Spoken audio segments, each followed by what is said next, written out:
साक्षी गोपाल की कहानी। एक बूढ़े ब्राह्मण तीर्थ यात्रा करना चाहते थे। उनके खुद के बच्चे थे, पर वो उनकी आज्ञा का पालन नहीं करते थे। उन्होंने सोचा कि मैं अकेले तीर्थ यात्रा कैसे कर पाऊंगा।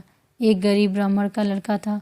उन्होंने उससे कहा कि तुम इधर उधर नौकरी के लिए भटक रहे हो, अगर तुम मेरे साथ तीर्थ यात्रा पर चलो तो मैं तुम्हारे खान पान की व्यवस्था कर दूंगा और धनराशि भी दे दूंगा।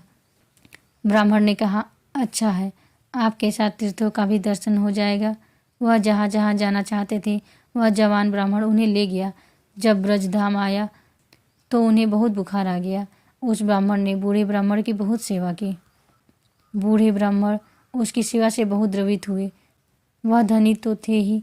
जब बूढ़े ब्राह्मण गोपाल जी के दर्शन करने गए तो उन्होंने कहा, बेटा, तुमने मेरी बहुत सेवा की है, मैं तुमको क्या दे सकता हूँ। मेरी एक बेटी है, बहुत सुंदर बेटी, और बहुत धन संपत्ति मैं तुम्हें दूंगा।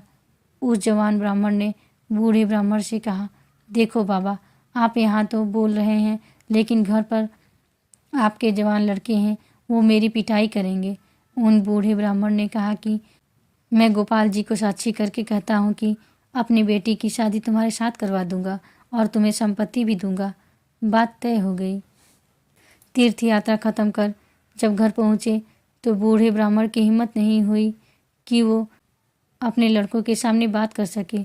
उस नौजवान ब्राह्मण ने महीना भर कोई सूचना मिलने का इंतजार किया, लेकिन कोई सूचना नहीं मिली। वह उन बूढ़े ब्राह्मण के घर गया और बोला, देखो बाबा, आपने कहा था कि मेरी शादी आपकी बेटी के साथ होगी। उनके लड़कों ने उसे धक्का दिया और 2-4 थप्पड़ लगाए कि तेरी सामर्थ्य क्या है कि तू हमारी बहन से शादी करने की बात सोच सकता है। उसने बोला कि आपके पिताजी ने ही कहा था। अब लड़कों का वह स्वरूप देखकर बाबा बदल गए। उन्होंने कहा कि मुझे ऐसा कुछ याद नहीं। उस नौजवान ब्राह्मण ने कहा, अरे, आपने गोपाल जी के सामने ये कहा था।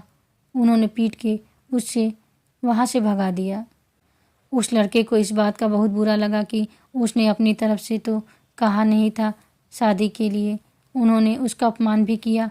अब तो शादी करके ही रहेगा, ऐसा उसने प्रण लिया। उसने पंचायत बुलाई और कहा कि इन्होंने हमें तीर्थ यात्रा के लिए प्रेरित किया, तीर्थ यात्रा पर ले गए, मैंने इनकी सेवा की और इन्होंने ठाकुर जी के सामने मेरी शादी की बात कही।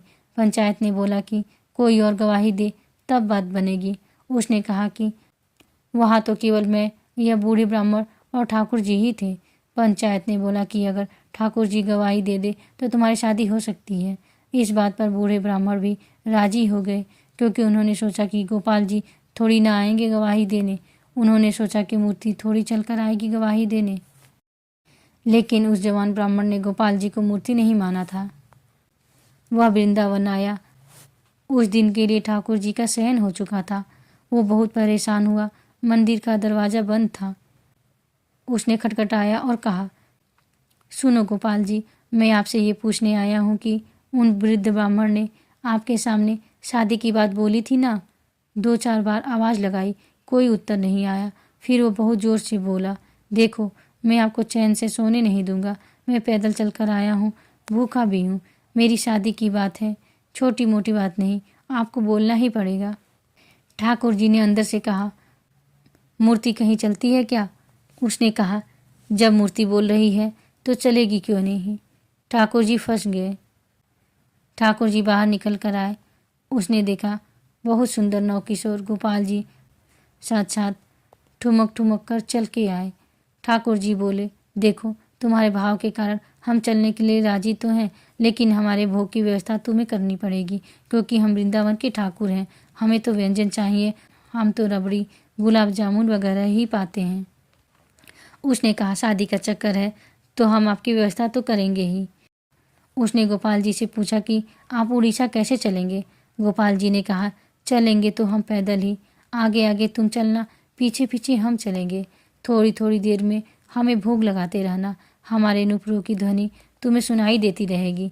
अगर पीछे मुड़ के देख लिया तो हम वहीं खड़े हो जाएंगे, वहाँ से आगे नहीं बढ़ेंगे। बात तय हो गई। चल दिए ठाकुर जी भक्त के पीछे। वो बीच बीच में गोपाल जी को भोग लगाता रहा।